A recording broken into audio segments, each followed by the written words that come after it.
A white envelope slides under the door at midnight. Inside, just one photograph, a 4-year-old girl, red coat, taken from across the street that morning. No name, no note.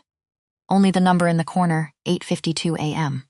The woman's hands don't shake as she holds it. They should. Rewind 4 hours. The city spreads out under the January snow. Cold, indifferent, it never cared about anyone. Past a restaurant front where soft piano still plays behind the glass. Inside, warmth, white tablecloths. Crystal catching the light like something in a museum. And at table 9, 4 men sitting too still. The kind of still that means they were trained to look relaxed. One keeps his phone face down, his hand close enough to reach it in under a second. The woman approaches with a water pitcher, a professional smile, invisible. Good evening. My name is Lena, and I'll be. She looks up. The color drains from it. The man at the head of the table, she'd buried him under 5 years of silence. And he isn't surprised to see her, like he'd been sitting there, waiting. The city didn't care about Lena Voss. That was the thing nobody told you when you were 18 and in love and absolutely certain your life was going to be different. The city didn't care. The winter didn't care. The landlord who'd slipped the 3rd late notice under her door that morning definitely didn't care. Lena cared. That was the problem. She cared about the notice. About the heating unit that had been making that grinding sound since Tuesday and now made no sound at all, which was somehow worse. About the daycare invoice sitting on the kitchen counter next to an empty coffee mug, and a crayon drawing of what Wren had informed her was a horse, but also maybe a dragon. She'd spent 30 seconds staring at that drawing before leaving for work. 30 seconds she didn't have. Mostly she cared about not being late, because Mrs. Harrow had made it very clear. One more strike, just one, and that would be the end of it. And the end of Cartwell's meant the end of the slightly better than minimum tips that got Wren's daycare paid on time. Which meant the end of the schedule that made the morning coffee shop shift possible. Which meant the end of the math. And the math was everything. So Lena ran, not gracefully. Not the way women ran in movies, hair streaming, coat billowing. She ran the way you run when your left sneaker for sole is separating at the toe, and the sidewalk is glazed with ice, and the temperature is the kind of cold that makes your lungs feel like they're being wrung out like a wet cloth. She ran because Wren needed the daycare, and the daycare needed the money, and the money needed this job, Sybil math. Brutal math, the kind that had been running on a loop in her head for 4 years. The back entrance of Cartwell's breathed warmth at her like a living thing. She stepped inside and the cold fell away and the kitchen swallowed her whole. Garlic, butter, something expensive reducing in a pan. The metallic percussion of a line working at full speed, every surface gleaming, every hand moving with the particular efficiency of people who understood that slowness cost everyone. She shoved her coat into her locker and pulled her hair up and checked her face in the small mirror taped inside the door, dark circles, pale skin. The particular exhaustion that doesn't come from one bad night, but from 4 years of bad nights stacked on top of each other like overdue invoices. She pinched her cheeks. Old trick. Her grandmother's trick. Fake the color. Fake the energy. Walk out there like you have somewhere else you'd rather be. You're cutting it close. Priya didn't look up from the reservation clipboard. Mrs. Harrow's been asking. I'm 3 minutes early. She counts from when you should be ready. Not when you walk in, of course she does. Table 9 is yours tonight, Priya added. Plus your regular 4-top and the Kellerman anniversary couple, who will absolutely request a different server halfway through their entrees and then leave 11%. How do you know they'll switch servers? Because they do it every year. Priya finally looked up. Something in her expression shifted. A small, careful thing. VIP edition on 9. Last-minute booking. Mrs. Harrow wants the service clean. Lena tied her apron. How many? 4 suits. The kind that don't look at the prices. Fine. Good, actually. Those tables tipped better when the service was invisible. Move like water. Anticipate. Never make them ask twice. She could do that. She'd been doing that for 3 years. She pushed through the swinging door into the dining room and became someone else entirely. Cartwell's on a Thursday night was not quite full, but trying hard to look like it was. Warm lighting. White tablecloths. The kind of soft piano music piped through invisible speakers designed to make people feel like they were spending their money in a tasteful way. The regulars were in their usual spots. Table 3. The Hendersons, celebrating something they celebrated every 2 weeks. Table 7. The man who always ordered the duck and always seemed surprised when it arrived. Table 11. A first date going either very well or very badly. Hard to tell. They were both working too hard. Lena moved through it all like she was part of the architecture. She topped off waters, recited the specials to the Kellermans, said all the right things in all the right order. And then she turned toward table 9, 4 men. All of them the kind of still that meant they were trained to look relaxed. The kind of quiet that filled a room instead of leaving space in it. One near the window kept scanning the entrance, even while appearing to study his menu. Another had his phone face down on the table, and his hand close enough to reach it in under a second. Lena had worked enough late evenings in this city to recognize money that came with edges. She fixed her smile, picked up her water pitcher.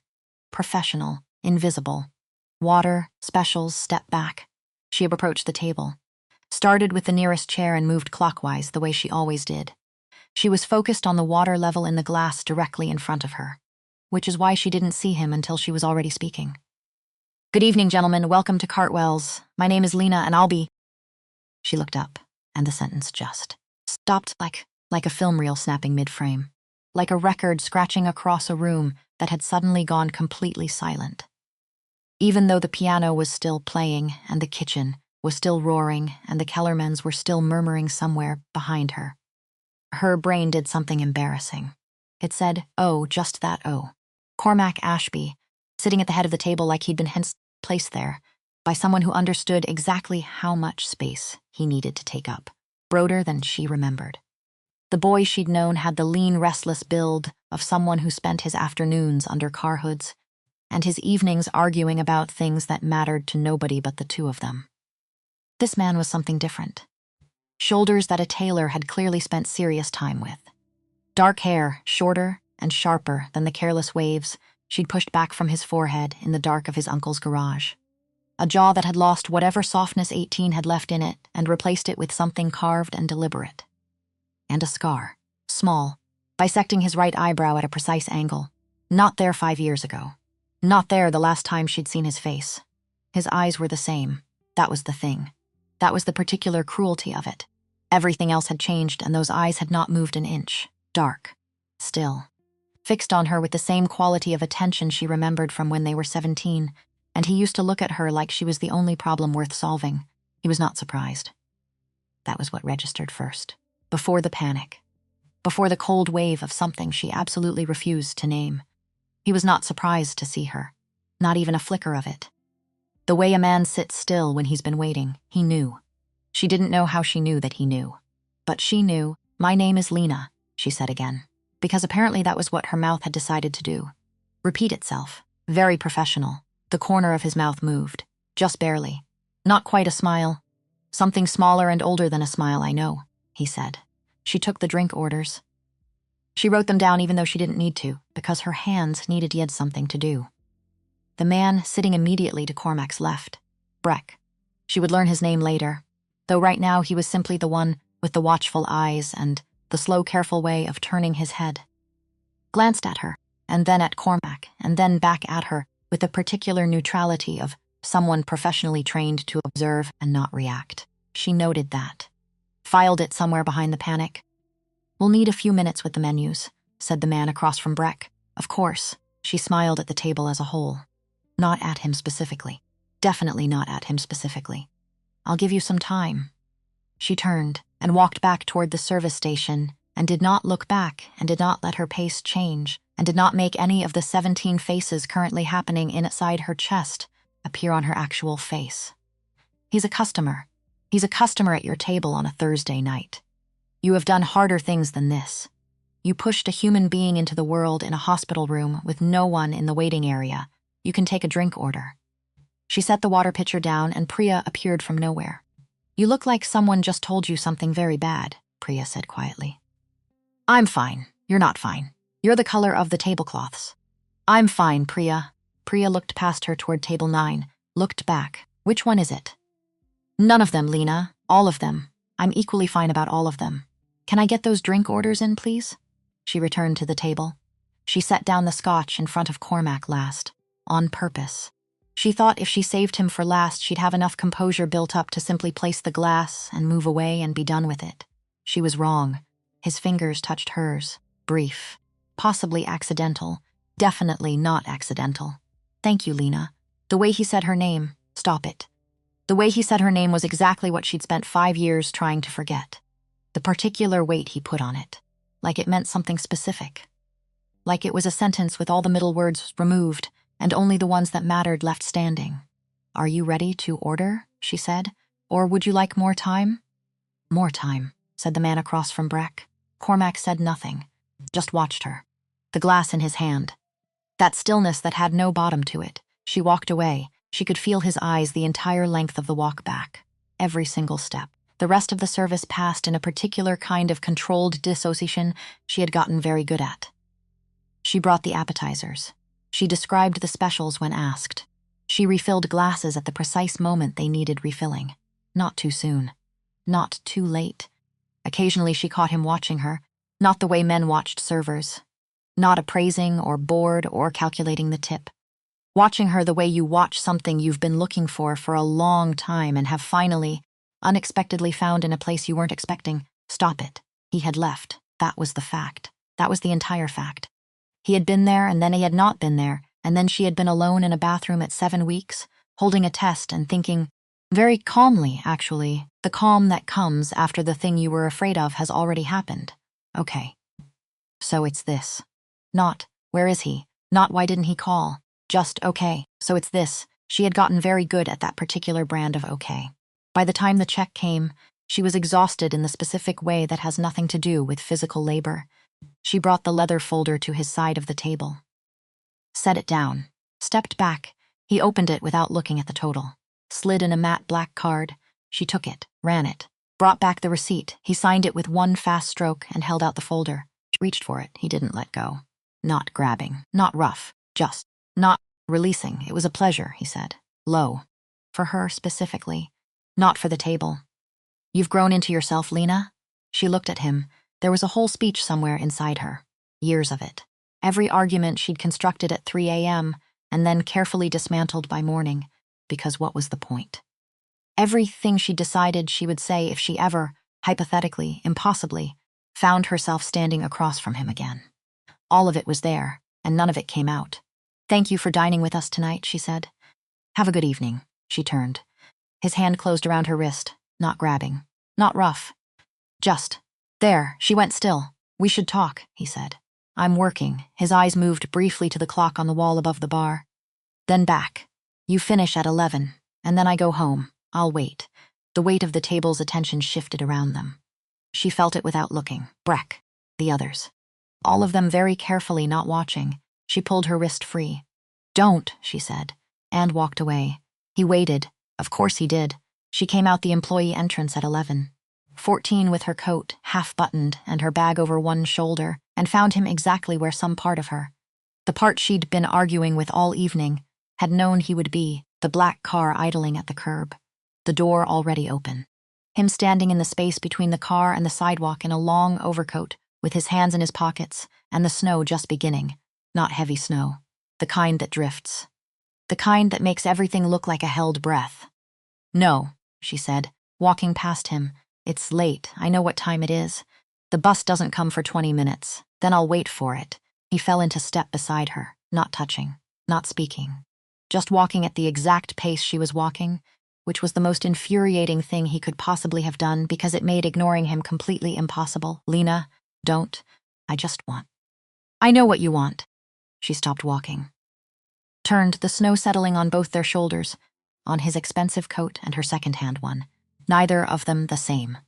You want to explain. You want to say whatever it is you spent however long preparing to say.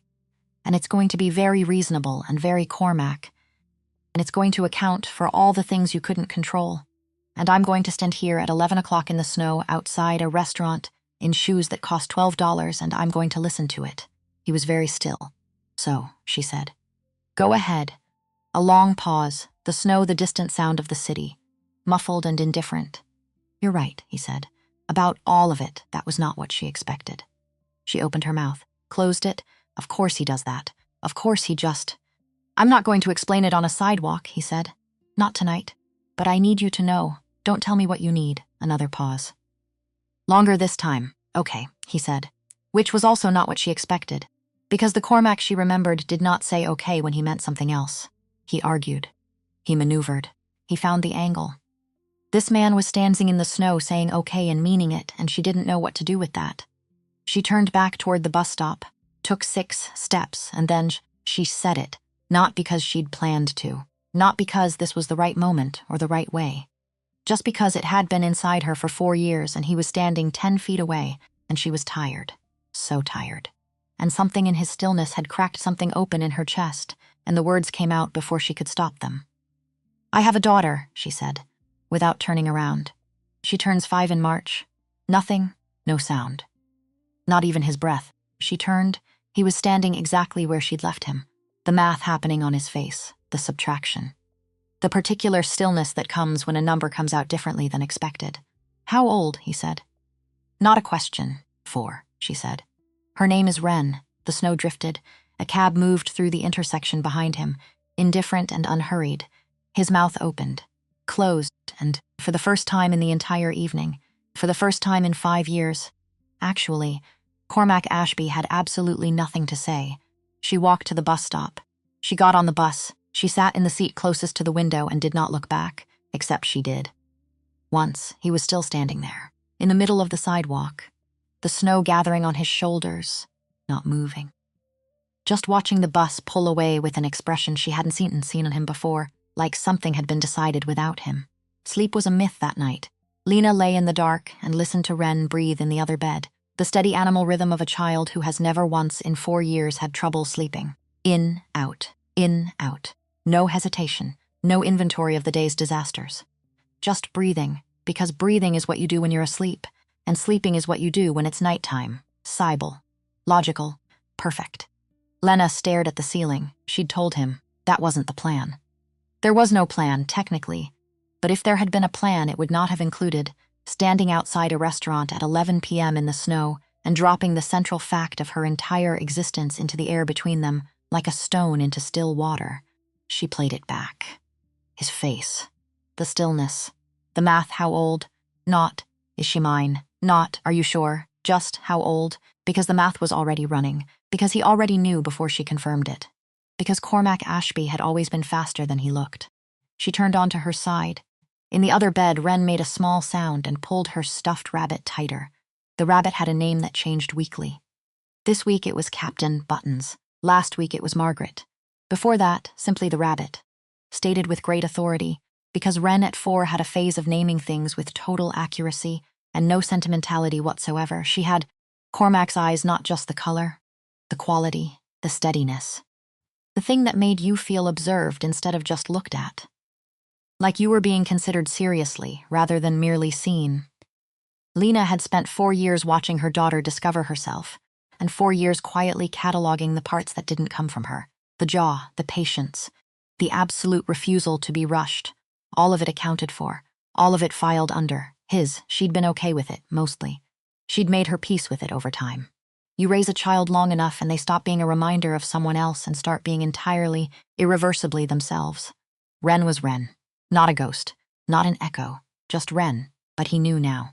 And whatever came next was going to come whether Lena was ready for it or not.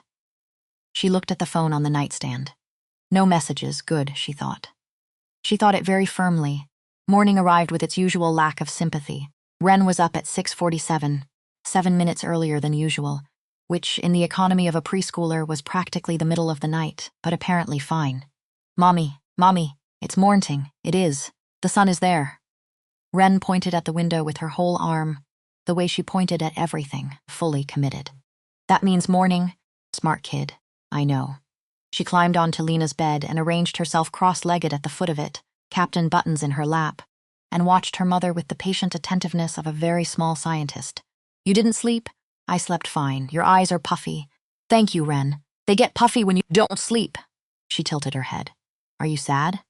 Lena sat up, ran both hands through her hair, looked at her daughter, the jaw, the eyes, the absolute refusal to accept a deflection, and thought, this kid is going to be either a doctor or a lawyer or possibly a professional interrogator. not sad. Just thinking. About what? About your father. About the fact that I told him about you last night while standing on a sidewalk in the snow, like a person with no control over their own mouth. About the fact that he is clearly not the person I remember, but is standing in the same body wearing the same eyes, and I don't know what to do with any of that. Grown-up things, she said. Nothing for you to worry about. Ren considered this, accepted it, moved on completely, the way 4-year-olds move on, without residue, without circling back. Can we have the eggs with the cheese? Yes, and juice? Yes. Can Captain Buttons have some? Captain Buttons can have a pretend cup. A pretend cup, Ren repeated solemnly. That's fair. After drop-off, Lena stood outside the daycare in the January cold with her phone in her hand, and Cormac's number in her recent calls, and a very reasonable internal argument happening in real time. Don't call. You owe him nothing. You have managed 4 years without a single thing from him, and you will manage 4 more and 4 more after that. You have a system. The system works. Everything in the system is accounted for. Call. He's her father. Whatever he is now, whatever he became, she deserves to know. You always said that. When she asks, you will tell the truth. When she's old enough, she will know. She was 4. She was already asking 6 months ago. Do I have a daddy? Yes. Where is he? Far away. Accepted completely, briefly, then moved on. Last month. Does my daddy know about me? Not yet. Ren had thought about that very carefully and then said, That seems like something you should fix, Mommy. The particular blunt justice of a 4-year-old. Lena dialed. He picked up on the first ring. I was waiting, he said. Of course you were. We should meet, she said. Because of Ren. A pause. Small. When? Today. 3 o'clock, Alderton Park. The entrance on Mercer Street. She'd chosen it specifically. Open. Public. Benches visible from the street. Nowhere for things to get complicated. I'll be there, just you. Whoever that man was standing behind you last night. Not him. A pause. Longer. I'll see what I can do. Cormac. I'll see what I can do, Lena. She ended the call. Stood in the cold for another minute. She told Ren on the walk over, or she tried. She had been rehearsing it all morning at the coffee shop. Between orders, stacking cups, the exact words. Age appropriate, clear, not too much, not too little. Remember how I told you about your daddy? She said. How he had to go away a long time ago and didn't know about you? Ren was watching her boots on the sidewalk, taking deliberate steps to avoid the cracks. Yes, well, I found him. Or he found me. It's a little of both. Ren stopped avoiding cracks, looked up. The full attention, those eyes. Is he nice? When I knew him. He's different now, I think. But yes. I think he's still nice in the ways that matter. Does he know about me now? He does. Did he want to meet me? Lena thought about his face on the sidewalk, the snow, the absolute stillness. Yes, very much. Ren absorbed this. Took 3 more steps. Then, does he like chocolate chip pancakes? I have no idea. I'm going to ask him, Ren said with complete finality. That's how you know if someone is good. He was already there. Alderton Park in January was almost empty. A woman with a stroller on the far path. 2 teenagers on a bench, arguing quietly. The playground equipment wearing its winter coat of grit and cold. Cormac stood at the Mercer Street entrance in a dark overcoat and a suit that was entirely wrong for a playground and entirely right for him. Hands in pockets, not pacing, just waiting. Stellan. Because he had brought Stellan, she recognized him vaguely from the restaurant. Stood 20 yards back on the path, examining a tree with unconvincing interest. Good enough. She felt Ren's hand tighten in hers. He saw them at the same moment. He saw Ren first. She watched it happen. The way his gaze landed on the small figure in the red coat with dark curly hair. The way he went very still, stiller than the cold, stiller than the empty park. Just looked, his face. She hadn't expected his face. She'd expected calculation, the smooth professional blankness from the restaurant. What she saw instead was something unguarded and enormous and briefly, completely beyond his control. He recovered. Fast, but she'd seen it. He walked toward them slowly. Not like someone approaching a business meeting. Like someone approaching something they were afraid of breaking. This is Ren, Lena said, when he was close enough. Ren looked up at him with the frank appraisal that only 4-year-olds can get away with, top to bottom. Full examination. You look like the prince in my book, she announced. But the prince doesn't have a scar. Something in his face shifted. The ghost of something young. This prince does, he said. Ren considered that. What happened? A long time ago. Nothing interesting. Everything is interesting if you tell it right, Ren said. Mommy says that. He glanced at Lena. She looked away. Your mom is very smart, he said. Ren accepted this as obvious. Do you want to see me go down the big slide? I'm not scared of it anymore. I was scared before, but now I'm not. I'd like that very much. And Ren was off, just like that. The conversation complete. The verdict rendered, the case closed. She ran toward the slide with the total commitment of someone who has fully moved on to the next agenda item. Lena watched her go. Beside her, Cormac was very quiet. She has your eyes, Lena said. I know, his voice was different, stripped of the careful modulation from the restaurant. Just the words. Just him. He stopped, started again. I don't have the right word for it. No, Lena said. There isn't one. They stood watching Ren negotiate the ladder with focused determination. She doesn't know who I am, he said. Not quite a question. She knows her father went away before she was born, that he didn't know about her, that he was kind once, and would have loved her if he'd known. Cormac was quiet for a long moment. Was kind, he said. Picking up the past tense. You're different. Yes. I don't know what you are now. No, he said. But you're going to let me try to show you. That's why you called. She didn't answer. Which was, of course, its own kind of answer. The coffee shop near the park was warm and smelled of something cinnamon and good. Ren had been promised hot chocolate. A promise Lena had made in a moment of tactical weakness and now had to honor. Cormac held the door. His driver had materialized from somewhere and held back. Stellan took a table near the entrance and studied his phone. The choreography was seamless. That was what money bought, she realized. Not just things. The invisible machinery that managed the space around you without you ever having to ask. She helped Ren out of her coat. Cormac watched them the way he'd watched the slide, like he was memorizing something that might be taken away. What can I get, he asked. Hot chocolate, Ren said immediately, with extra marshmallows. A lot of extra. How many is a lot? Ren held up both hands. All fingers spread, 10. Cormac said seriously. Understood. He looked at Lena. Just coffee. Black. He raised an eyebrow. She looked away. He went to the counter. Ren watched him go head tilted. He's tall. He is. Is he your boyfriend? Oh, no. No. He's someone I used to know. Before I was born? Before you were born. Yes, Ren processed this with care. He looks at you like Prince. Eric looks at Ariel. Lena opened her mouth. Cormac came back with the drinks. Hot chocolate in front of Ren, overflowing with marshmallows. She counted them visibly, lips moving. That's more than 10, she said with great satisfaction. You seemed like you could handle it, he said. He sat down across from Lena, set down her black coffee without comment, took his own, black as well, she noticed, and said nothing. Ren drank. Foam mustache formed immediately. She lowered the mug and fixed Cormac with the full attention. Are you my daddy? The table went quiet. The coffee shop continued around them. Someone paid at the counter. The music shifted from something jazzy to something slower. The world did not, in fact, stop for this. But the three of them were inside a held breath. Cormac looked at Lena. She gave a very small nod. He looked at Ren. And whatever happened in his face in that moment, she would not describe it to anyone, ever. It was not for describing. It was not hers to describe. Yes, he said. I am. Ren looked at him, at Lena. Back at him. You went away, she said, simply.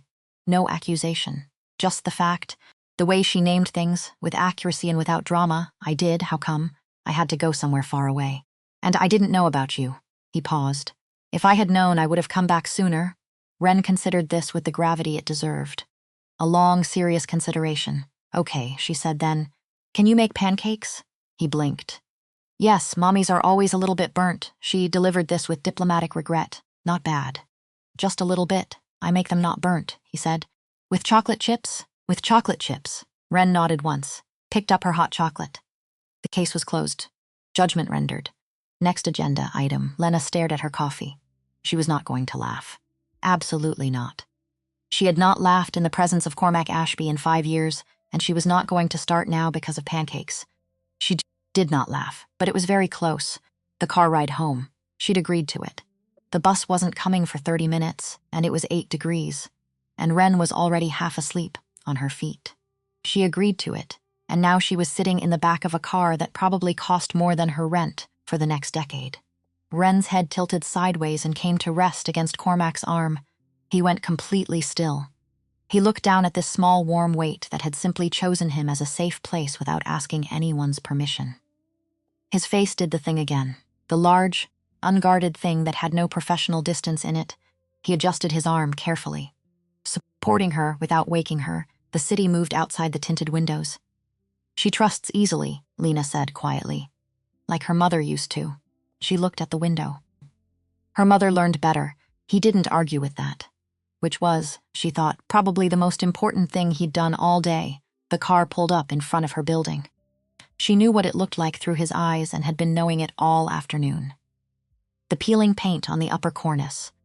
The flickering light above the entrance. The concrete steps with the long diagonal crack she always avoided on the left side when it iced over. He didn't say anything about it. She gathered Ren, who murmured and resettled against her shoulder. She reached for the door handle. Lena, she stopped. Thank you, he said. For today, she looked at him, the Ren-shaped absence against his arm where her daughter had been resting. His face in the low light of the car. Don't thank me yet, she said. We have a lot to figure out. I know. It's not going to be simple. I know that too. She pushed the door open. The cold came in. I'll call you, she said. Tomorrow. We'll talk about what this looks like. For Ren, he nodded once. She got out of the car. She carried her daughter up the cracked steps, key already in hand, and she did not look back. She told herself that for a full 30 seconds. Then she looked back. He was still there. In the open door of the car, watching her. Not the cold calculation of the restaurant. Not the careful professional stillness. Just watching the way you watch something you've spent a very long time looking for. She went inside. She put Ren to bed and tucked Captain Buttons under her arm and stood in the dark doorway, listening to her daughter breathe. In, out, Sybil. Logical. Perfect. She was not sure, standing there in the dark, whether the thing taking shape in her chest was hope, or something far more dangerous. The call came at 8:47 the next morning. If not from Cormac, Lena was on her second coffee, standing at the kitchen counter in yesterday's socks, watching Ren eat cereal with the focused intensity of someone diffusing a bomb. One piece at a time. Counted. Arranged. Eaten in order of size, smallest first. She gets that from me, Lena thought. That one she gets from me. Her phone buzzed. Unknown number. She almost didn't pick up. Ms. Voss, a woman's voice. Clipped. Professional. This is the administrative office at Cartwell's. Mrs. Harrow asked me to confirm your shift schedule for the week, which was strange, because Mrs. Harrow had never once used an admin to confirm anything. Mrs. Harrow walked up to you directly and told you where you were standing wrong. Of course, Lena said. She wrote down the shifts. Said thank you, hung up, looked at the phone. That was nothing, she told herself. That was completely nothing. Ren held up a spoonful of cereal. Mommy. The milk ratio is off. I'll fix it. You said that yesterday. I mean it more today. She called him at noon, on her break at the coffee shop, pressed against the brick wall in the alley out back. He picked up before the second ring. I've been thinking, she said. So have I. Ren needs consistency. She can't get attached to someone who's going to disappear again. I won't disappear, Cormac. I won't. Simple. No argument. No elaboration. Just those two words sitting there like something solid. She exhaled slowly. Dinner. Tonight. Without Ren. We need to talk about what this actually looks like, and I can't do that while she's negotiating marshmallow counts. I know a place. Not somewhere that requires me to own things I don't own. A pause. I'll send the address. I can meet you there. I'll send a car, Cormac. I can meet you there. A longer pause. Fine. She hung up. Fine, she thought. Great. Perfect. This is all completely fine. The restaurant was called Sotera. She'd heard the name. Vaguely. The way you hear names of places that exist in a city you live in, but not in a world you inhabit. The kind of place where the door was opened by a person whose only job was opening the door and making you feel like you belonged inside. She wore her black dress. The one from her grandmother's funeral 2 years ago. It fit. It was clean. It was the best she had. She knew when she walked in that it wasn't quite enough. Not because anyone looked at her. No one looked at her. That was actually the tell. The staff were too trained to let any recognition register on their faces, which meant they all noticed, and were very professionally pretending they hadn't. Wonderful. This is all completely. Cormac was waiting at the entrance. Dark suit, no tie. The top button undone, which for some reason was worse than full formal because it suggested he was relaxed. He wasn't. She could see that immediately. But he wanted to seem like he was. His eyes moved over her when she came in. Something in his face warmed. You look. Don't, she said. He closed his mouth. Good. She followed the host to a private room in the back. One table, soft nut lighting, a single candle, glassware that caught the light like something in a museum. I thought we'd be more comfortable with privacy, he said. Pulling out her chair, she sat, looked at the room, looked at him, more comfortable, she said. Right. The wine arrived before she could redirect the conversation. He'd selected it without consulting her or the list. A deep red. The server poured with the ceremony of someone performing for an audience. Cormac watched her instead of the glass. She picked it up. One sip. The flavor was fine. It was fine. It was possibly the best thing she'd tasted in years, and she was absolutely not going to say that out loud.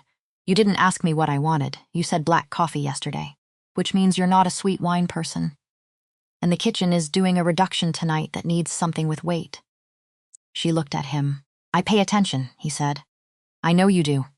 That had always been the thing with Cormac. The paying attention. When they were 18 and broke, and the best date they could manage was splitting a $12 pizza on a park bench, he had paid attention. To everything. What she ordered. Which side of the bench she preferred. The way she held her fork, even when she thought no one was watching. It was the most intimate and also the most destabilizing thing about him. Then. Now. Apparently always. Tell me what you do, she said. Actually. Not the version you give people at parties. He set down his glass. How much do you want to know? Everything that's relevant to my daughter's safety, a breath. My uncle ran an organization. Import, distribution, contract enforcement. When he died, I was 22 and I had two options. Step in or step away, he paused. Stepping away wasn't actually an option. Why not? Because the people he owed debts to don't accept resignations. Lena held the stem of her glass without drinking. So you stepped in. I survived. And then I built. And then I got to a point where I had enough leverage to start making different choices. And now, real estate. 4 properties. A restaurant acquisition in progress. Clean money. Legitimate structure. He looked at her directly. It's been 2 years in the making. I'm almost done. Almost isn't done. No, he said. It isn't. She appreciated that he didn't dress it up. Didn't soften the almost into something more comfortable. Just let it sit there being what it was, and the man who was at your table. Breck, something moved through his face. Brief, controlled. He works for me. He watched me the way people watch threats, I noticed. That's not normal behavior for someone who manages distribution networks. Cormac was quiet for a moment. No, it isn't. She let that sit without pushing it. There was something in his voice when he said Breck's name. A flatness that wasn't quite the same as his other flatnesses. She filed it carefully. He reached into his inner jacket pocket, set a key on the white tablecloth between them. Silver. A plain keychain. Building on Harwell Street, he said. 8th floor. 3 bedrooms. Good school district. Doorman, camera system, backup generator. I've owned the building for 6 months. She stared at it. You bought the building, she said. Yes, before talking to me. Yes. Before you even knew Wren existed? A pause. I bought it because I was planning to come back. I didn't know there was a Wren. But I was coming back. She looked at the key.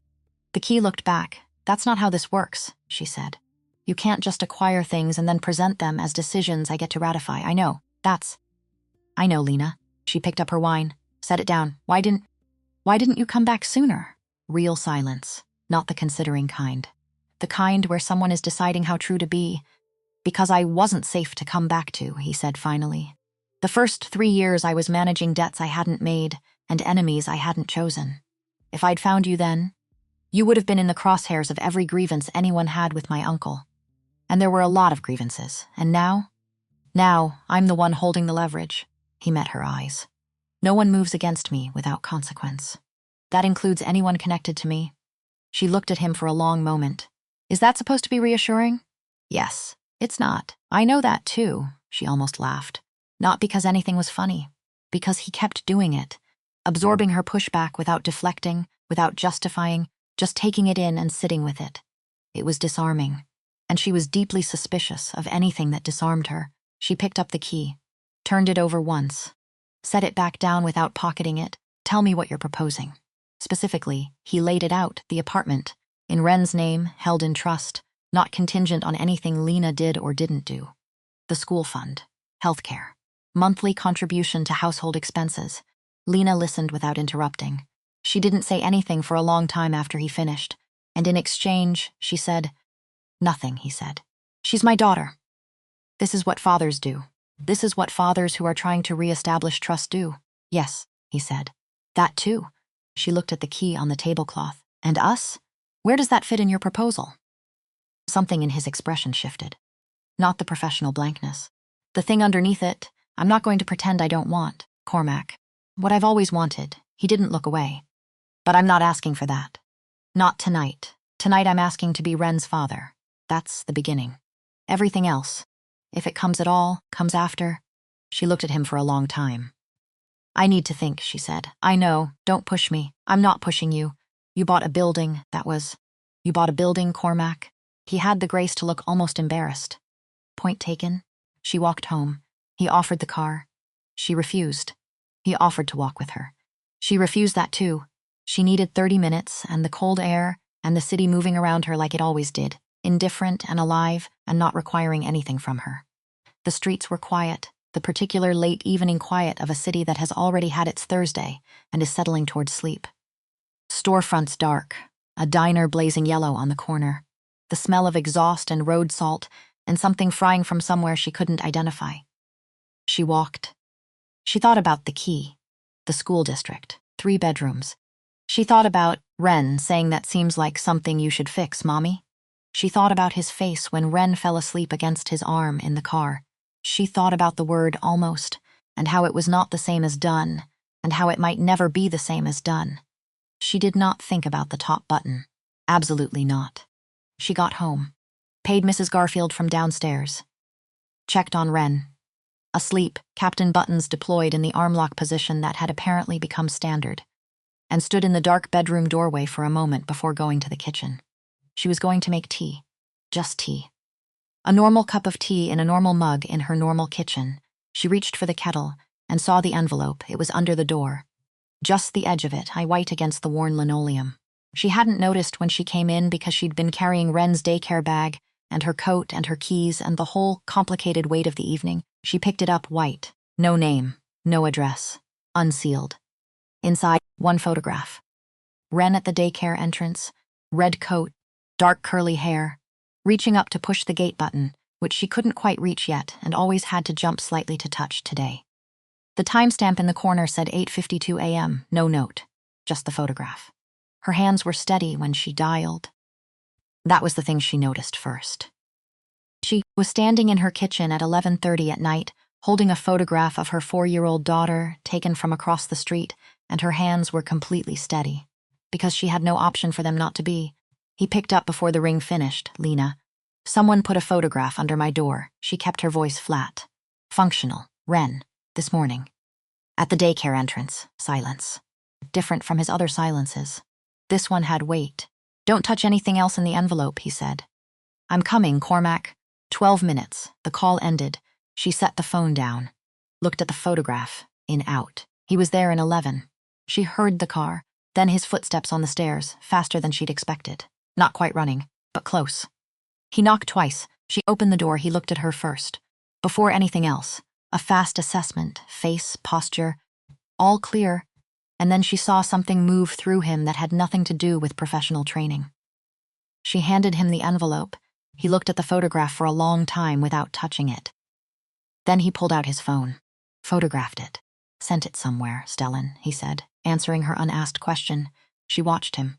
"You know where it came from." He didn't answer right away. Which was, of course, an answer. "Cormac. It's a message," he said. "Not to you." "To me?"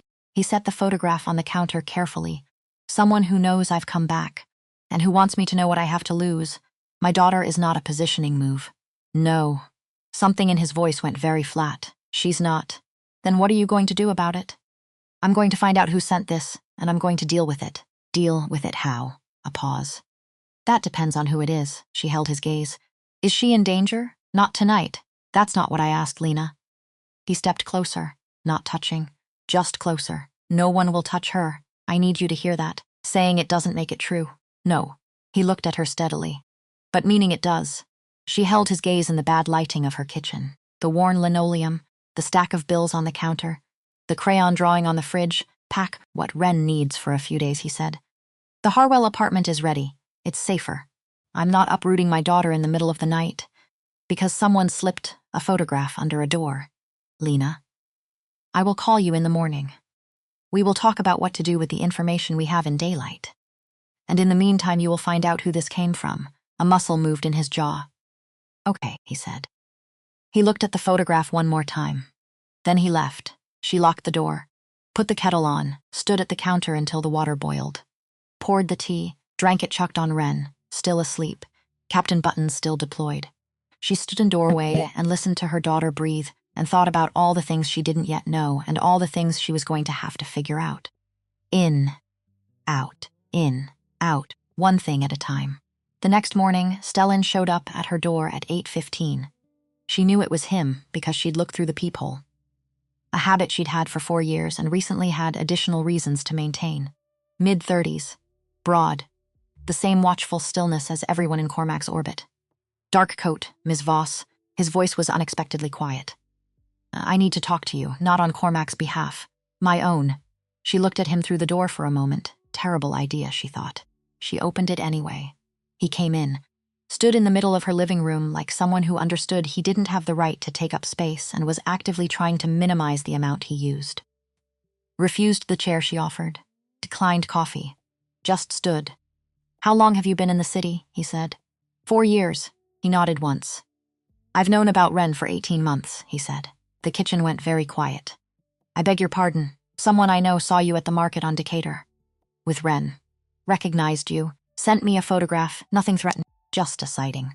I saw the child. He looked at her steadily. I did the math. Lena said nothing. I didn't tell Cormac, he said. She found her voice. Why? Because 18 months ago, he was in the most dangerous transition of his life.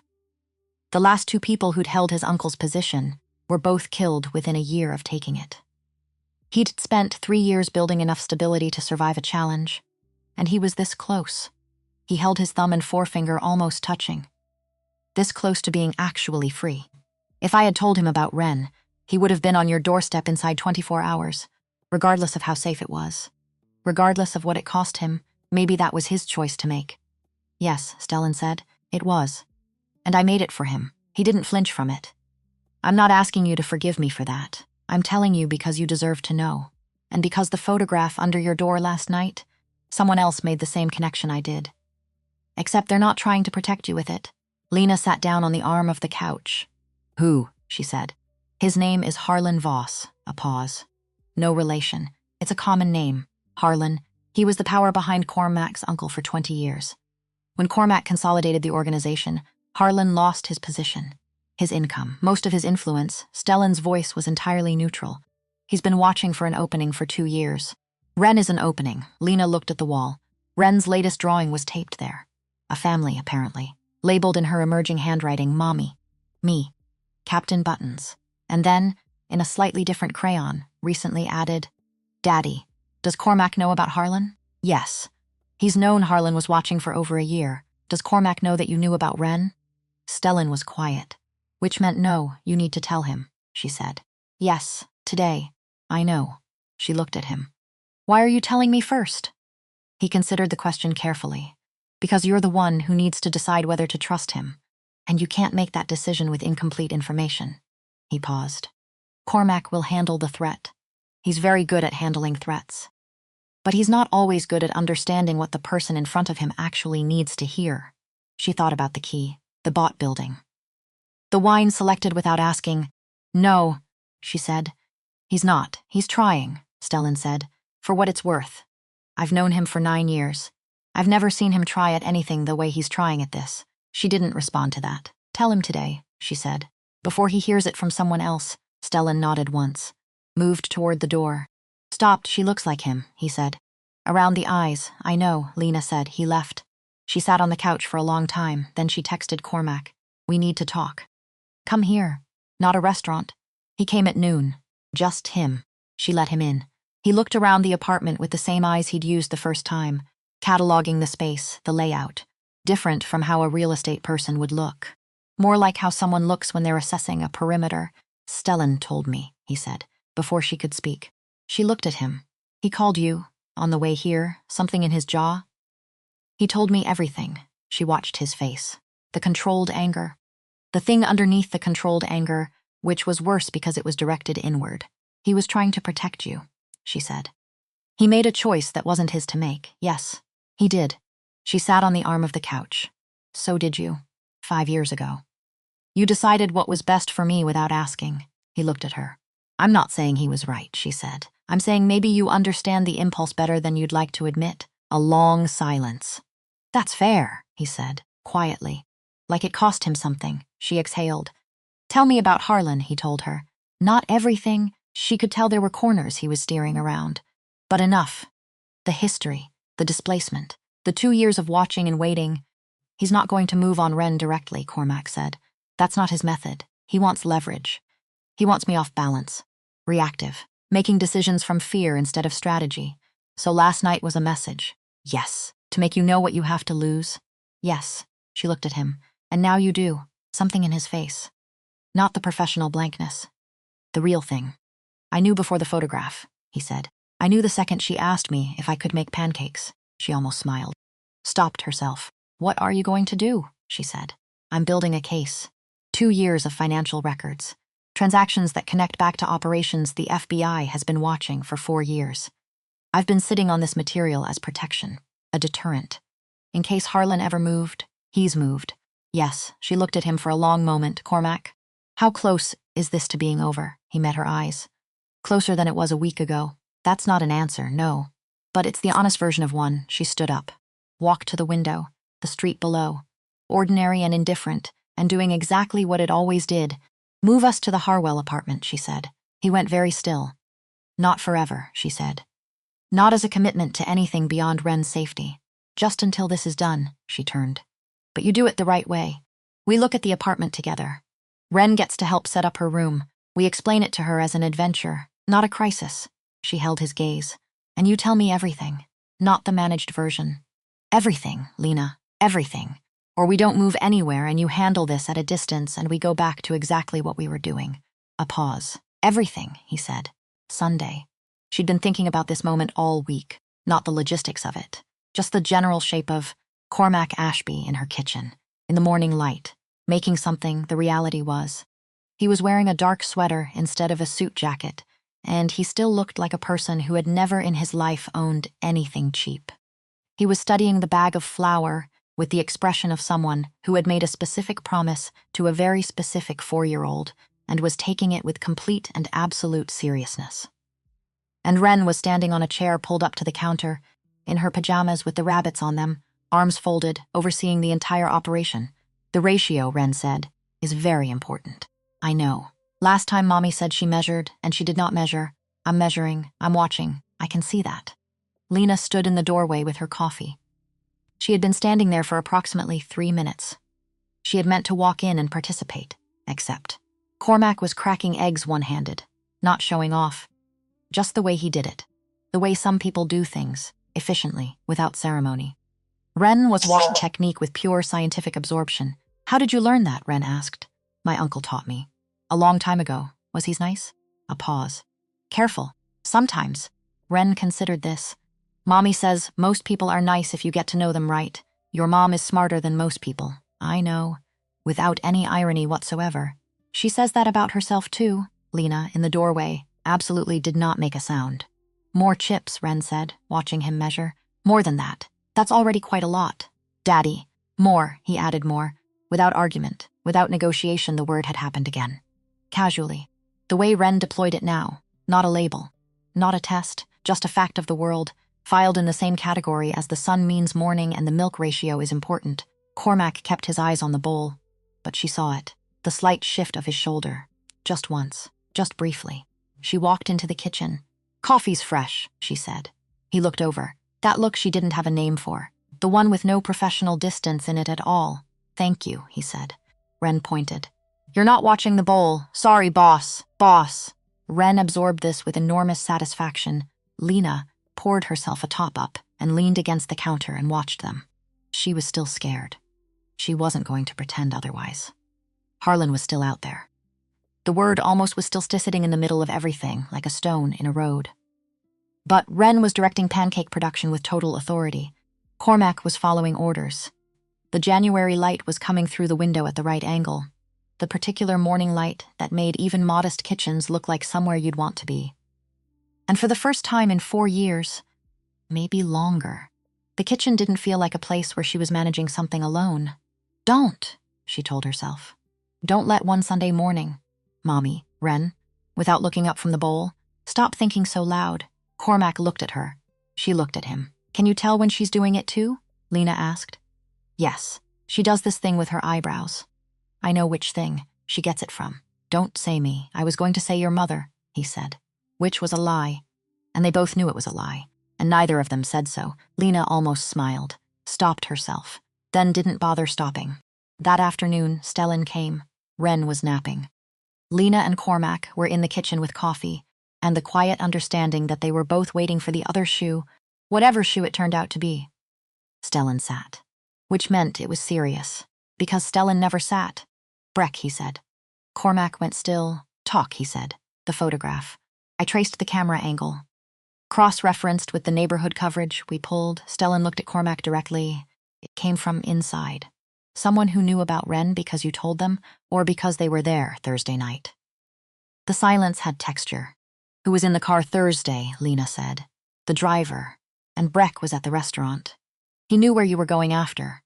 Cormac's jaw. That muscle. Yes. Harlan didn't find out about Wren from surveillance, Stellan said. He found out because someone told him. Breck has been with you 3 years and he was there the night you walked into Cartwell's. First time Harlan moves in 18 months. 48 hours after Breck watches you recognize Lena. The math was very simple. Lena watched Cormac do it, watched the thing move through him. Not shock, because he'd suspected. She could see he'd suspected. But the particular kind of pain that comes when suspicion becomes certainty. Where is he now? Cormac said. Office. Keep him there, he stood. I'll handle it, Cormac, Lena. He looked at her. Handle it in a way that doesn't create more problems, she said quietly, meaning, I know what handle it means. Meaning, I am standing in this kitchen where you just made pancakes with our daughter. Meaning, I need to know you are still the person I am beginning to choose to believe in. He looked at her for a long moment. I know, he said and left. She found out what happened from Stellan 3 days later, sitting in the new kitchen in the Harwell apartment. They had moved quietly on Monday. Wren had named her room the Purple Kingdom and considered the whole thing a personal triumph. Breck had been given a choice. Leave the city. Take the financial package. Sign a document committing him to a very specific silence. Or face the consequences of the evidence Stellan had been building for 6 months, not violence. Not threats beyond the entirely legal kind. Breck had taken the package. He was gone by Tuesday. Is it enough? She asked. No, Stellan said with his particular honesty. But it's the right move. She thought about Cormac, saying closer than it was a week ago. He needs to finish it, she said. Whatever he's been holding back. Whatever case he's been building, he needs to use it now. Not as a deterrent. As an ending, Stellan was quiet for a moment. You're right, he said. Tell him that. He won't hear it the same way from me. She looked at him. Tell him anyway. She said. That night, Cormac came over late. Not planned. The knock at 9:47, 2 knocks. Only one person in her current life knocked exactly twice. He looked tired, not physically. The other kind. She poured him coffee. He looked at it. Then at her. Breck had been feeding information to Harlan for 8 months, he said. Not 3 years. 8 months. Starting when Harlan made contact with a financial offer, he paused. He wasn't fundamentally disloyal. He was broke and Harlan found the right moment. That's supposed to make it better? No, it makes it human. He picked up the coffee. I'm not angry anymore. She studied him. You're a little angry, a little, he agreed. Less than I expected. She leaned against the counter, the apartment quiet around them. Wren asleep in the Purple Kingdom. Stellan says, you need to finish it, she said. Stellan talks too much. He talks exactly the right amount. You've been sitting on something that can end this for 2 years, as protection. You don't need protection anymore. You need resolution, she paused, and then, we need resolution, we. She heard the word after she said it, the shape of it in the air between them. Cormac heard it too. She could see him hear it. Neither of them acknowledged it directly. Which was somehow the most honest thing that had happened all week. I know, he said. Then do it. He looked at his coffee. What happens after? When it's done? When there's no more almost? What does that look like for us? She thought about the photograph under the door, the key on the tablecloth. Ren saying daddy while he measured chocolate chips with complete seriousness. I don't know yet, she said. But I know what it doesn't look like. It doesn't look like you making decisions and presenting them to me. It doesn't look like secrets kept for my own good. She held his gaze. It looks like you asking, and me deciding, and both of us talking about the things that are hard to say. He was quiet for a moment. That's a higher standard than I've been held to before, he said. Yes, she said. It is. The real look. The one with nothing managed about it. Okay, he said. She straightened. Picked up her own mug. Good night, Cormac. He moved toward the door. Stopped. She called me daddy again today, he said. When you were getting groceries, she said. He stopped. Started again, she said. Captain Buttons thinks you and I should get married because then he would have two parents to complain to. Lena stared at him. Captain Buttons said that. Verbatim. She pressed her lips together. Hard. Good night, Cormac, she said again. He smiled. Just briefly. Just the real one. The one that transformed his face into something that could have belonged to an 18-year-old boy who once talked his way into a principal's office after hours for reasons that seemed important at the time. Good night, Lena, he said. And left. She stood in the kitchen after the door closed, the apartment quiet and new, and not quite hers yet, but getting there. She thought about Captain Buttons and his opinions. She thought about the word almost and how it was, maybe, beginning to mean something slightly different than it had before. She put both mugs in the sink, turned off the light, went to check on Ren. In, out, Sybil, logical, perfect. The call came on a Wednesday, not to Lena, to Cormac. She found out about it the way she found out about most things in his world, through Stellan. At her door. 7:43 in the morning while Ren was still in the Purple Kingdom, narrating a diplomatic summit involving Captain Buttons and 3 stuffed bears she'd named after weather events. Stellan looked the way he looked when something had already happened that could not be unhappened. Harlan took him last night, he said. She held the door. Took who? Me. He paused. I'm Cole. Harlan took Stellan. She stared at him. Looked at the face. Not Stellan. The same quality of stillness, but different features. Different eyes. He showed her his phone. A photograph. Himself and Cormac and Stellan together, the 3 of them standing outside somewhere nondescript. I've been on rotation for 3 months. Cormac has 4 people he trusts completely. You've met 2 of them. Come in, she said. Cole told her what he knew. Harlan had people watching the warehouse district on Fenner Street. Stellan had been there late, following a financial lead on Harlan's offshore accounts. The kind of documentation that formed the core of what Cormac had been building for 2 years. Harlan's people had been faster. The message had been delivered to Cormac's phone at 4:47 a.m. Cole read it out. Langford Warehouse. Come alone. 2 hours. Or the man who knew about your daughter before you did doesn't come home. Cormac had read it. He had not called Lena. He had called Cole, who had driven here instead. Where is he now, Lena said, at the safe house on Alderman. He's preparing to go. Alone, he says yes. That's. She stopped. Pressed her hand flat on the kitchen counter. That's exactly what Harlan wants. Yes, Cole said. We know, then why is he? Because Stellan is his family, Cole said it quietly. Without drama, just the fact of it. He doesn't have a lot of that. She looked at the window. The January light on the new kitchen. Ren's maritime summit audible through the wall. Captain Buttons apparently mid-speech on something of great consequence. How long does he have? She said. Harlan said 2 hours. It's been 40 minutes. She thought for a moment. The kind of thinking that has no room for hesitation. The kind she'd gotten very good at over 4 years of doing everything herself with the materials available. I need you to watch Ren, she said. Cole blinked. Ms. Voss, can you watch a 4-year-old for 3 hours? Yes. But Cormac didn't. I know he didn't. She was already moving. The bedroom. The file she kept in the back of the closet behind Ren's old winter coats.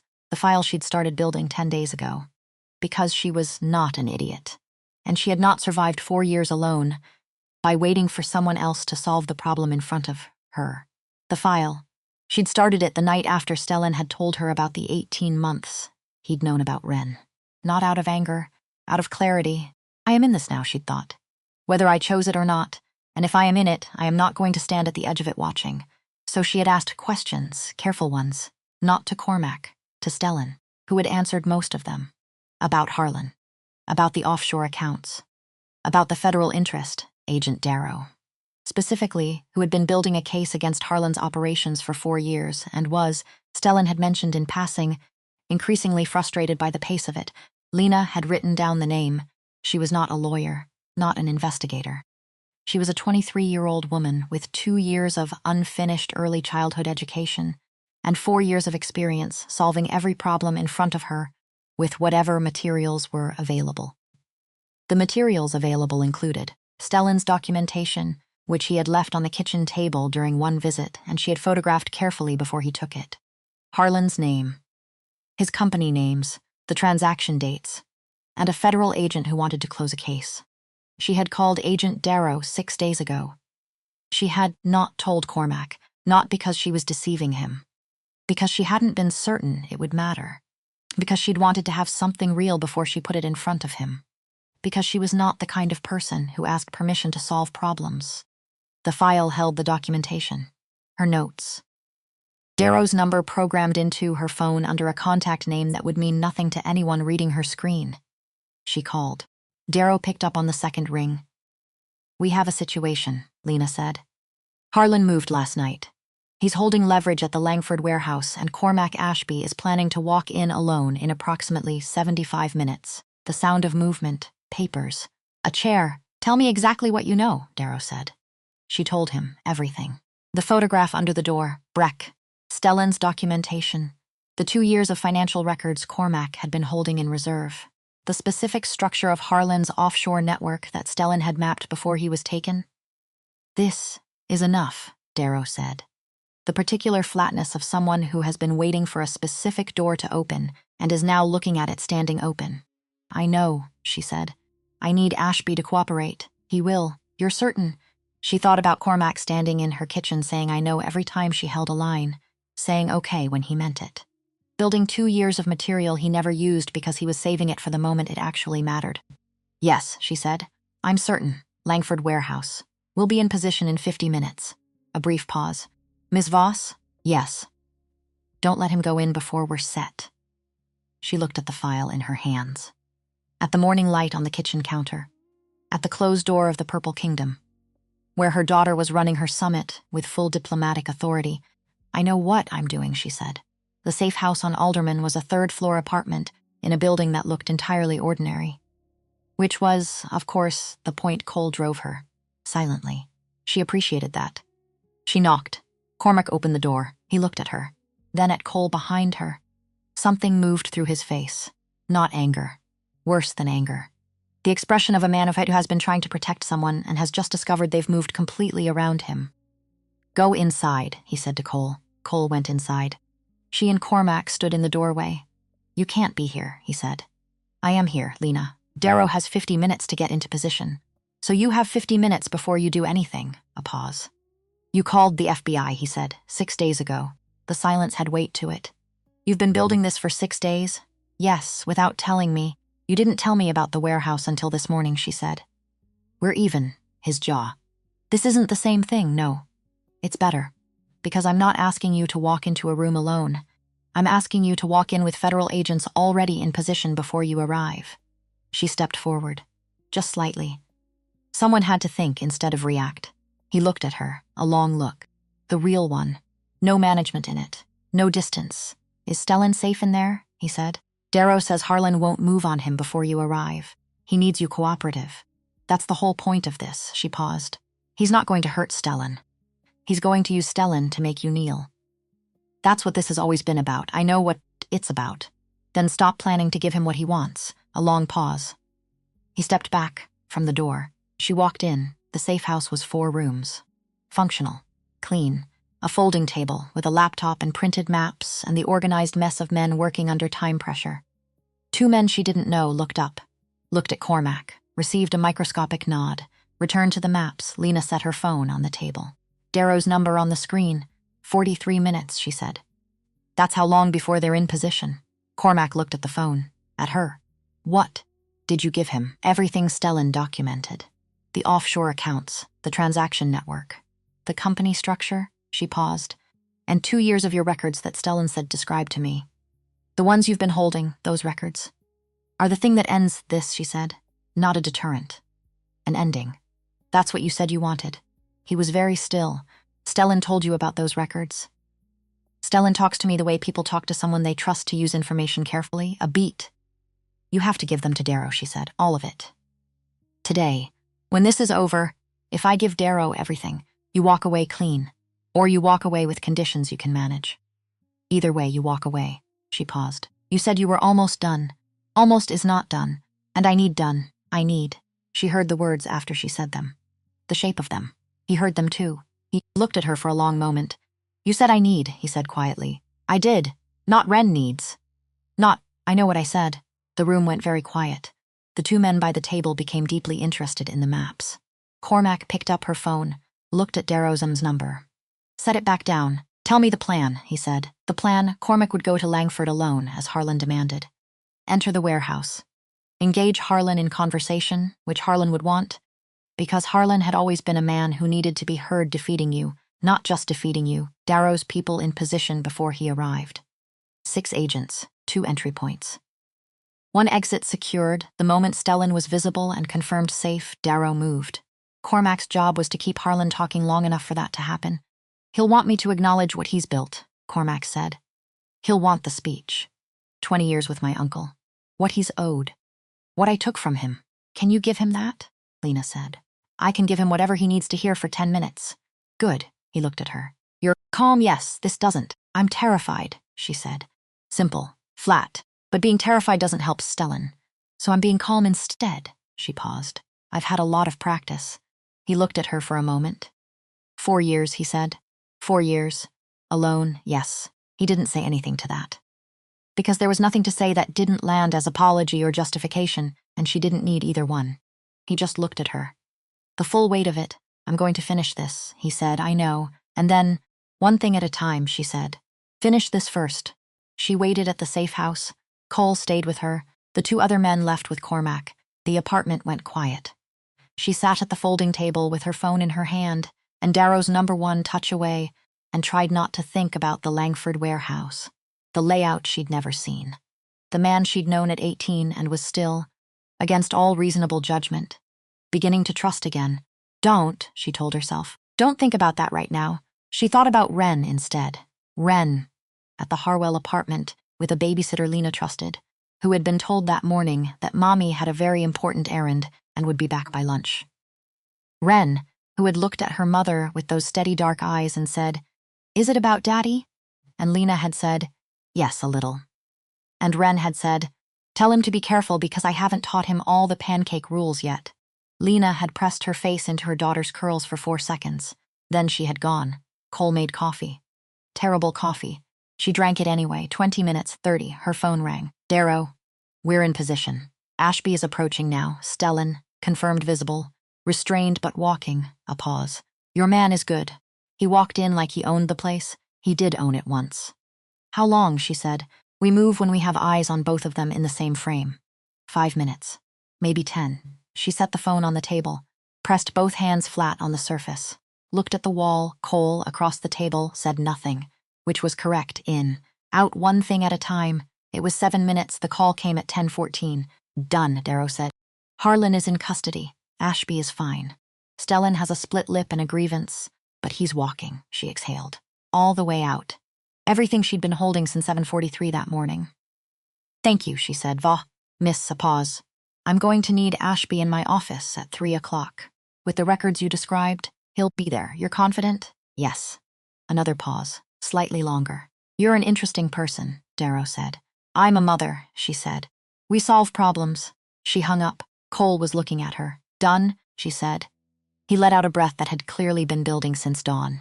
I'll call Cormac. Tell him I'm here. He knows you're here. Tell him anyway. He came back at 11:30. She heard the car, the door. His footsteps on the stairs, different from before. Not fast, not controlled. Just his footsteps at their natural pace, like a man who no longer has a reason to hurry because the thing he was hurrying toward has already happened. He came in, looked at her. She looked at him fine. That was the first thing she confirmed. She did it the way she imagined he'd done it at the safe house door. Fast, face, postures, hands. Fine. He crossed the room, and then she was in his arms. Not because she'd decided to be. Not because she'd calculated whether this was wise or premature, or consistent with the position she'd been carefully maintaining for 10 days. Just because he crossed the room and his arms came around her, and her face went into his shoulder, and that was simply what happened. He held on, not possessively. Not the way she'd feared he might. Just holding, just there. Solid and warm and smelling of cold air in the January city and something underneath that was simply him. She let him. For a full minute she let him. Then she stepped back. He let her go. "Stellan," she said. "He's with a doctor. He's fine." His voice was rough at the edges. "Cole is picking him up. Darrow wants you at 3. "I know," he called. He looked at her. "You told him about the records." "Yes, all of them. Everything." He was quiet for a moment, processing something. "You knew I wouldn't use them myself," he said. Not accusatory. "Just seeing it clearly, you would have used them eventually," she said. "When you were sure the timing was right." When every variable was controlled, she held his gaze. But Harlan moved first, and controlled timing was gone, so you moved first. Someone had to. He looked at her, the look with no management in it. The one she'd been trying to build a vocabulary for since the night at Cartwell's. "I planned to protect you," he said. "That was always the plan. Keep you separate. Handle everything. Bring you into a situation that was already clean." "I know. That's not what happened. No, it isn't." She tilted her head slightly. "You didn't account for me?" "No," he said. "I didn't. You should have." A pause. Something in his face. Not quite a smile. The thing before a smile. "Yes," he said. "I should have." 3 o'clock came and went. She didn't go to the meeting with Darrow. That was his territory. His records. His choices to make now that the moment had arrived and the door was standing open. She went to pick up Wren. The babysitter reported that Wren had spent the morning redesigning the Maritime Summit into an intergalactic trade federation, and that Captain Buttons had been elected president of something. "Was there a competitive election?" Lena said. "There was a vote. Captain Buttons was the only candidate. That tracks." She bundled Wren into her coat. They walked home through the January cold, Wren narrating the political situation at full volume and with considerable detail. The Bears had concerns. The trade routes were in dispute. Captain Buttons had issued a statement regarding the marshmallow supply. "Mommy," Wren said mid-narrative. "Yes? Is Daddy okay?" Lena looked down at her daughter, 4 years old, steady dark eyes. The jaw that came from someone else entirely. "He's okay," she said. "Did he do the thing where he tries to fix everything by himself?" Lena stopped walking, looked at Wren. "Why do you ask that?" Wren shrugged. "That's what boys do. Mrs. Garfield says her husband did it too. She says it's very tiring." "It is very tiring. Did you fix it for him?" Lena started walking again. "I helped." Wren considered this with care. "Good," she said. "That's what families do." That night, after dinner, after bath. After 3 stories, Wren had negotiated from 2 to 3 and then attempted a 4th on procedural grounds, which Lena denied with genuine admiration for the effort. After the lights were out and Captain Buttons was positioned correctly and the Purple Kingdom was quiet. Lena sat at the kitchen counter with the day in her hands. The knock came at 9:15. Twice. Only one person in her current life knocked exactly twice. She opened the door. Cormac. Still in the clothes from that morning. No coat, just the dark sweater. He looked not tired exactly, but lighter. Something she hadn't seen on him before. Something that looked like the first full breath after a long time of not quite getting there. "Darrow," she said. 3 hours. He came in. She closed the door. He had questions. I had answers. There will be conditions. What kind? Cooperation on 2 other matters. Testimony if it comes to that. And a clean exit from all current structures within 90 days. He paused. 90 days. Then it's done. She looked at him. Not almost. Done. She sat on the couch. He sat in the chair across from it. And for a while they just sat. In the kitchen light of the Harwell apartment while the city moved outside the window, and Wren slept in the Purple Kingdom. And the particular weight of the day settled around them. "I stood outside your window," he said. She looked at him. He was looking at his hands. 5 years ago. The night I left, he paused. "I stood on the street below your window for almost 20 minutes. Your light went out at 11:40. I had my hand raised to knock." He stopped. "And then I didn't. The room was very quiet." "Why?" she said. "Because if I went in I wouldn't leave." He looked up. "And I had to leave. There was no version of what I was walking into that ended well for you, if you were standing next to me. The people who wanted what my uncle left behind."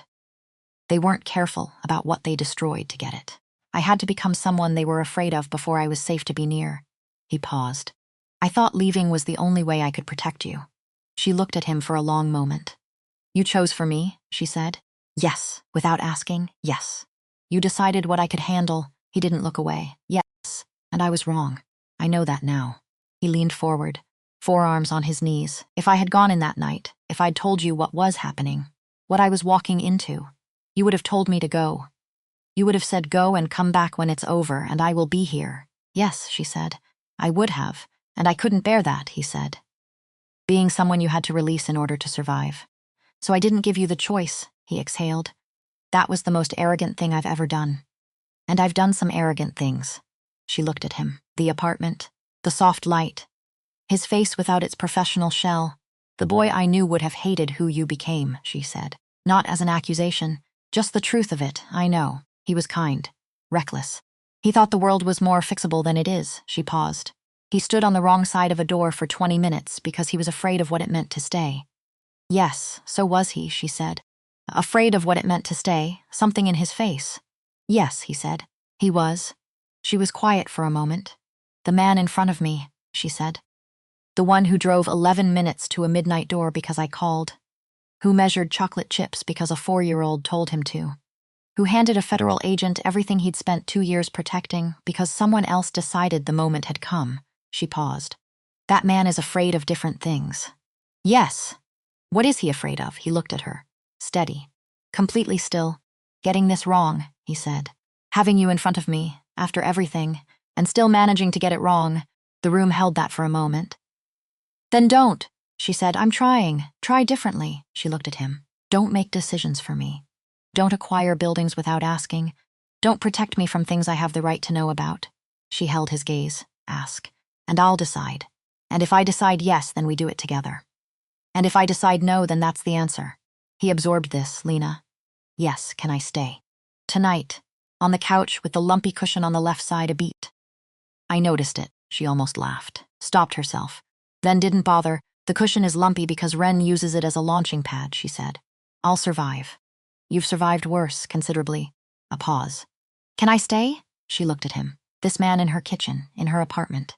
In the life that had been entirely hers for 4 years and was now, by degrees, by decisions, by a small person who had named a stuffed rabbit president of an intergalactic federation and added Daddy to the family portrait in a slightly different crayon. Becoming something different. Yes, she said. You can stay. She woke at 6:52, lay still for a moment, listening. Ren's voice from the kitchen, explaining something, patiently, with authority, and his voice lower.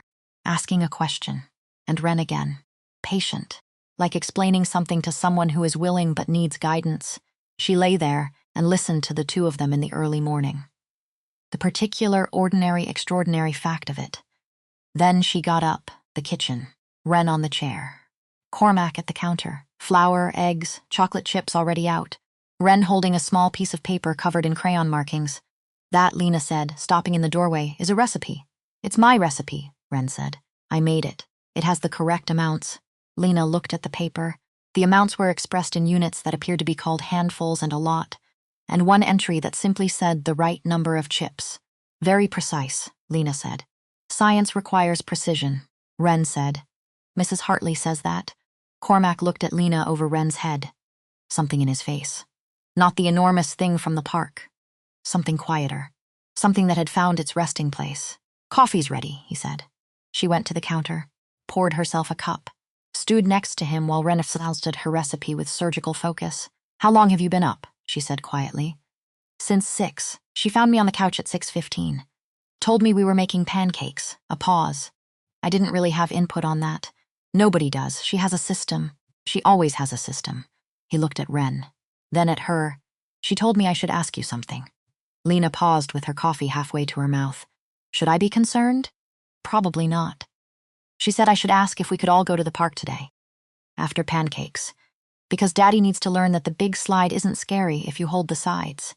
Lena looked at her daughter, who was measuring chocolate chips with intense concentration and appeared to be paying absolutely no attention whatsoever to the adults. Did she? Lena said. She made a reasonably compelling case. She usually does. He was quiet for a moment. What do you think? She thought about the park in January, the cold, the bare trees, Ren on the big slide, fearless and specific, holding the sides with complete authority. I think yes, she said. Ren looked up. Are we going to the park? After pancakes, Lena said, and after the dishes, Ren, Mrs. Hartley says you always do the dishes. She pointed at Cormac. He needs to learn that too. Cormac looked at Lena. Lena looked at him. She's not wrong, Lena said. I've never done dishes, he said. First time for everything. Ren nodded, returned to her recipe. More chips, she said. A lot more. The park, cold. January bare trees. The particular stillness of a weekday morning when the playground is nearly empty and the city has gone about its business elsewhere. And this small corner of it belongs, briefly, to whoever has shown up. Ren on the big slide, holding the sides, completely fearless. Cormac at the bottom, watching, Lena on the bench with her coffee. Ren reached the bottom, jumped up. Triumphant, see, she announced. Holding the sides, I see. Your turn. He looked at the slide. At Ren. At the slide again. That's your turn, Ren said. Non-negotiable. He looked at Lena. She raised her coffee cup slightly. You're on your own. He stood up, walked to the ladder.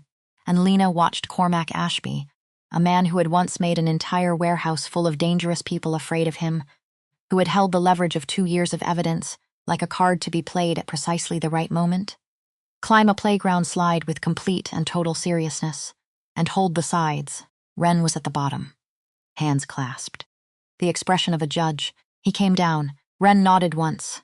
Good. See, not scary? Not scary, he agreed, with complete sincerity. He walked back to the bench. Sat next to Lena. They were quiet for a moment. Renvert was already climbing again. Equal say in everything about Ren, Lena said. Always. No exceptions. He turned to look at her. No more secrets kept for my benefit. Whatever is happening in your world, I hear about it before it lands at my door. She held his gaze. And the 90 days. We don't talk about us, whatever us might mean, until it's actually completely done. He looked at her. All three. No exceptions? All three, he said. No exceptions? She nodded once. He looked at Ren on the ladder, and after 90 days we'll see. That's not much to go on, no. It isn't. A pause. Okay, he said. And she believed him, not because she'd stopped being afraid, not because 10 days had erased 4 years, not because one Sunday morning and one January park and one very decisive 4-year-old could rebuild what 5 years of silence had taken down. But because from this man, this specific man who had learned, slowly and at considerable cost, that was a complete sentence, meant something she was beginning to understand how to hold.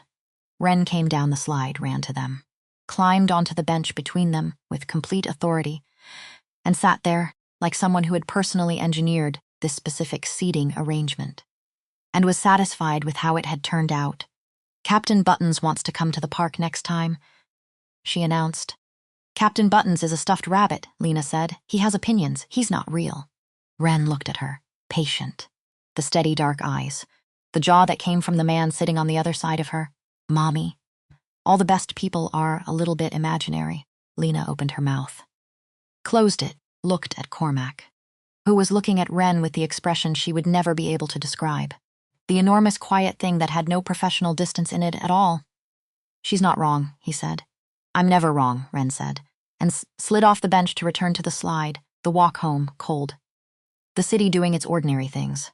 A cab at the corner, a delivery truck double parked on Mercer. The particular smell of winter in a city that has already made its peace with the cold and is simply getting on with things, Ren between them, holding both their hands. Not because anyone had asked her to. Not because anyone had arranged it. Just because she was 4, and the sidewalk had ice patches, and she had 2 hands available, and 2 adults walking next to her, and that was the obvious, logical, natural solution. Simple math. The best kind. Lena felt the small, warm weight of her daughter's hand. Felt, on the other side of Ren, the slight adjustment as Cormac shifted his grip so her arm wasn't stretched too far. He noticed. He always noticed. Pancakes tomorrow, too? Ren asked. Saturday is a special occasion pancake day, Lena said. Daddy can come. Lena looked past Ren at Cormac. He was looking at her, not asking, not pushing, just waiting to see what she would do with this. With the casual, total 4-year-old certainty of Daddy can come. Daddy can come, Lena said, something in his face. The quiet thing. Settled? Okay, he said. They walked the rest of the way home, the 3 of them. On an ordinary January morning, on an ordinary street in a city that didn't care about any of them in particular and never had. Ren narrated the journey in full. Lena listened. Cormac listened. And somewhere between the icy patch on the corner and the cracked step at the building entrance, which Ren navigated by jumping over it with both feet, the way she always did, the way she'd been doing since she was old enough to jump. Something settled, not everything. Not the 90 days, not the questions that didn't have answers yet, not the full shape of what came after, but something. The particular weight of a held breath finally released, the specific gravity of two people choosing this in the same moment on an ordinary sidewalk to stay. Lena felt the small hand in hers, felt the cold air on her face, felt the city moving around them, indifferent as it had always been, and thought, I see what's in front of me. I understand what it costs. I am choosing it anyway. Not the desperate version of that thought, not the surviving version, the other one, the one that meant she meant it.